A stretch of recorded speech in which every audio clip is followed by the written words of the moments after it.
Welcome to the deep dive. Today we're digging into some really fascinating research about, well, extreme animal deception. We're throwing in on one specific creature that basically rewrites the rules on survival. Yeah, we're heading into the warm, shallow waters of the Indo-Pacific. It can get surprisingly murky there, actually. We're looking at the mimic octopus, Thaumoctopus mimicus. Now, normally you think camouflage, you think blending in, right, vanishing. Exactly. But this little cephalopod, it kind of flips the script. People call it the greatest impersonator of the animal kingdom. And here's the weird part.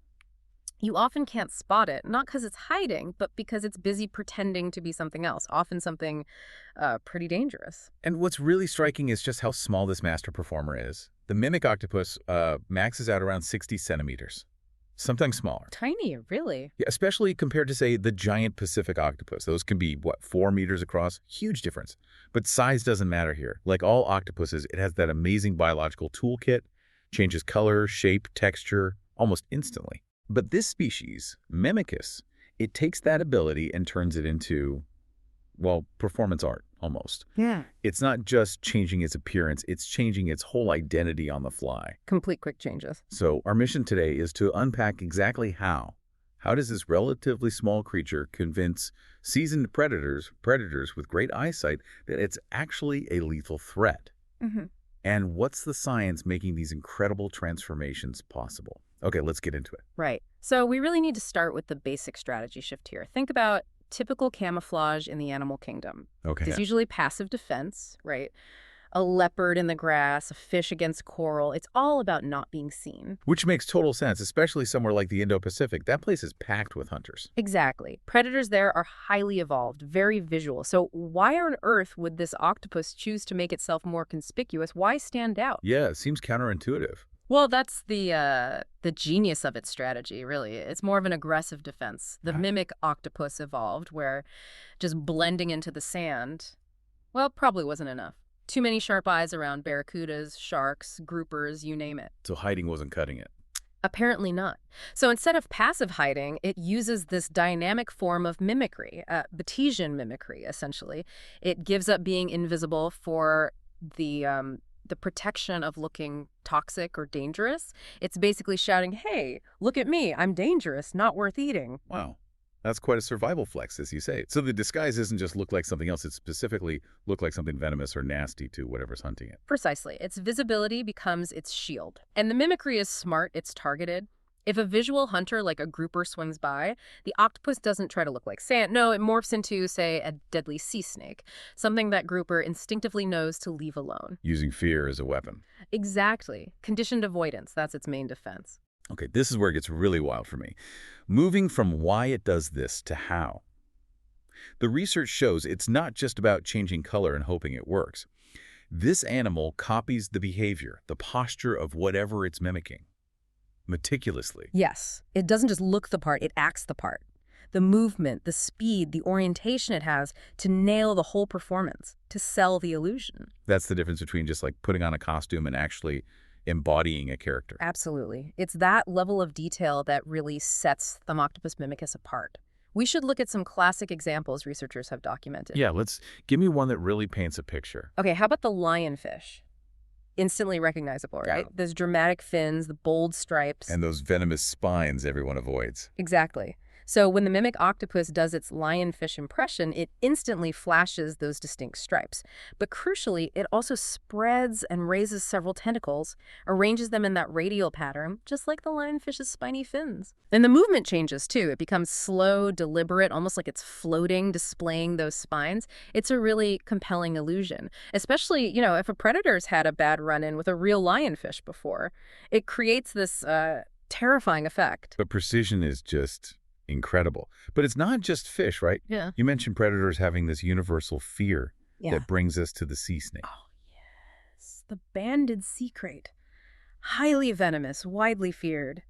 Now, this mimicry, it requires an astonishing physical transformation, total reorientation. How does it do that? I mean, it's an octopus. Get this. It pulls 6 of its 8 tentacles in, makes them basically disappear, tuck close to its body. Then it stretches the remaining 2 tentacles out in opposite directions to create that long, snaky shape. Hold on. 6 arms pulled in, just 2 extended, moving like a snake. That level of motor control, Isolating limbs like that, synchronizing it, that's phenomenal. It really is. And then you combine that specific movement, that side-to-side slithering motion, with the instant switch to black and white stripes.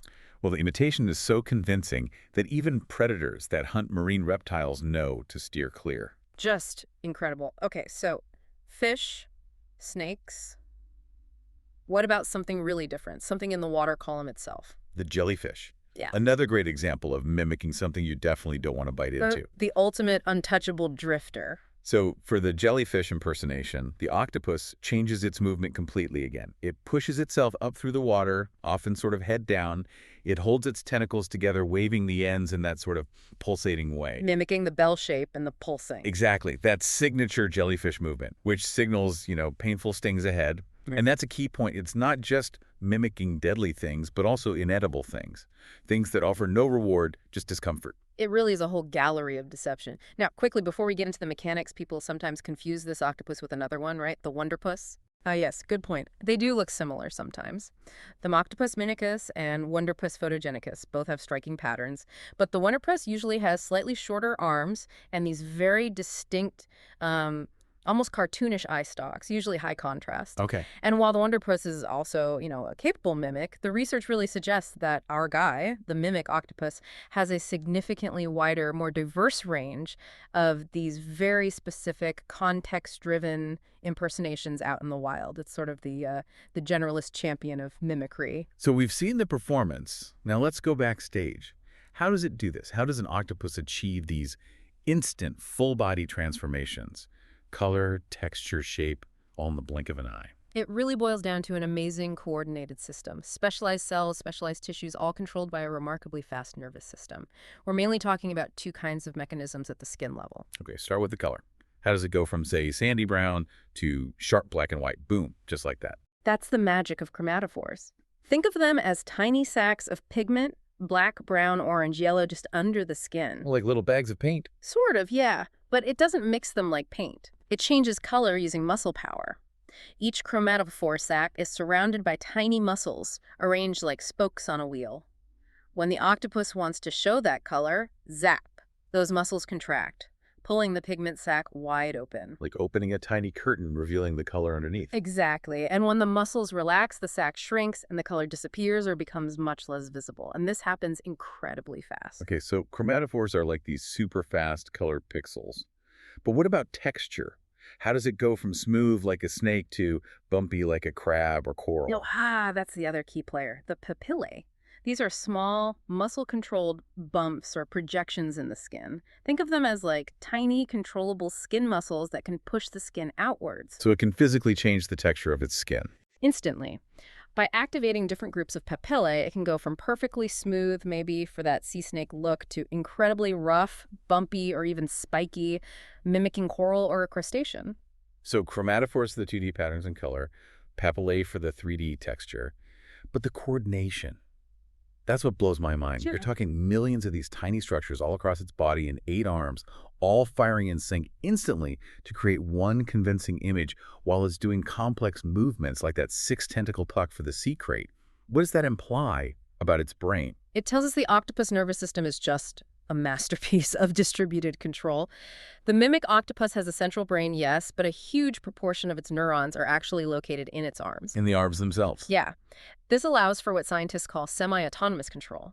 The main brain might give the overall command, okay, strategy is be the sea krait, but the arms themselves have the neural circuitry to manage the fine details locally. The posture, the precise chromatophore patterns on that specific arm, the texture changes, all without constantly checking back with headquarters, so to speak. Wow. It's like each arm is a co-pilot, handling its own section. Kind of, yeah. It explains the incredible speed. If a threat appears near its left side, that arm can react, change pattern, adjust texture almost independently without waiting for signals to travel all the way up to the central brain and back down. That speed is everything, isn't it? Absolutely critical. The whole sequence. See the predator, choose the right mimic, coordinate the color change, adjust the skin texture, execute the movement it has to happen in a fraction of a second to work as a defense.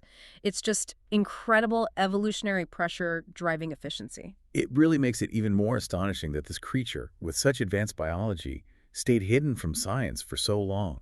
Thaumoctopus mimicus was only formally described in 1998, 1998. which is crazy recent. That alone tells you how good it is at being elusive, even when it's actively putting on a show. Yeah. If we can miss something that's basically performing right under our noses, what else is out there? So, pulling it all together, what's the big takeaway? The mimic octopus is this amazing living example that forces us to think differently about defense. It uses its incredible biological control, chromatophores, papillae, that distributed nervous system, not just for hiding, but for active, smart, behavioral impersonation. Aimed specifically at predator psychology. Exactly. Its whole survival hinges on manipulating the fear response of other animals. And thinking about that 1998 discovery date, it really hits home. Scientists are pretty sure that the mimics we know about the lionfish, sea krait, jellyfish, mantis shrimp, others, that's probably just a fraction of its actual repertoire. Oh, almost certainly. The research points towards it constantly adapting its performance based on who the predator is, what the environment looks like. So it likely has way more tricks up its, well, tentacles. Which raises a really fascinating question, doesn't it? If this master of disguise, living in shallow, relatively well-studied waters, managed to avoid formal scientific description until the late 90s, how many other complex, sophisticated behaviors are out there?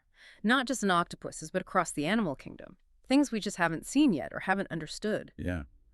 We might know the biological tools exist, but the inventive ways animals use those tools, we might only be scratching the surface. It makes you wonder what other wild wonders are out there. Maybe not even hiding, just being incredibly convincing actors. A great thought to leave things on. Thanks for diving deep into this amazing creature with us today. Until next time, keep looking closer.